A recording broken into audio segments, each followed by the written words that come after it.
Pending ఉంటే మరి సంబంధిత శాఖ మంత్రులను రూరల్ రోడ్స్కి సంబంధించిన ఆర్డీ డిపార్ట్మెంట్స్ కానీ అదేవిధంగా పంచాయతీరాజ్ జల జీవన్ మిషన్ స్కీమ్ కానీ ఇవి చాలా వరకు మన రాష్ట్రంలో రాలేదు, గతంలో కూడా ఇవ్వలేదు. కాబట్టి మంచినీటి వ్యవస్థను కూడా ఇంకా పటిష్టం చేయాలంటే సెంట్రల్ నుంచి కూడా కొంత డబ్బులు బడ్జెట్ అవసరమని జల్ జీవన్ మిషన్లో మనకు డబ్బులు ఇవ్వాలని మన తెలంగాణకు. అదేవిధంగా దాదాపుగా 6,000కు పైగా గ్రామ పంచాయతీలకు బిల్డింగ్స్ లేక అద్దె భవనాల్లో నడుస్తున్నాయి.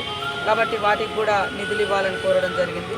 మరి PMGSY కింద ప్రధానమంత్రి సడక్ రోజున ప్రోగ్రాంలో చాలా గిరిజన గ్రామాలు కానీ ఇతర గ్రామీణ రోడ్లు కానీ లేక ఇబ్బంది పడుతూ ఉన్నారు. దాదాపుగా 1270 వరకు రోడ్ల లేక ఇబ్బంది ఉంది. కనెక్టివిటీ కోసం కూడా నిధులు కావాలని కోరడం జరిగింది. అందరూ కూడా సానుకూలంగా స్పందించారు. వాటన్నింటిని కూడా మా సెక్రటరీస్ తోటి మళ్ళీ మేము సెంట్రల్తో ఎప్పటికప్పుడు ఆయా శాఖల అధికారులతో మానిటరింగ్ చేసుకొని ఆ నిధులు వచ్చే విధంగా కృషి చేస్తాం. ముఖ్యంగా రాహుల్ గాంధీ గారి యొక్క ప్రమాణ స్వీకారం సందర్భంగా ఉండడం నాకు చాలా ఆనందంగా అనిపించింది. వారు LOP లీడర్గా కూడా ఎలక్ట్ అవ్వడం జరిగింది. వారికి కంగ్రాచులేషన్స్.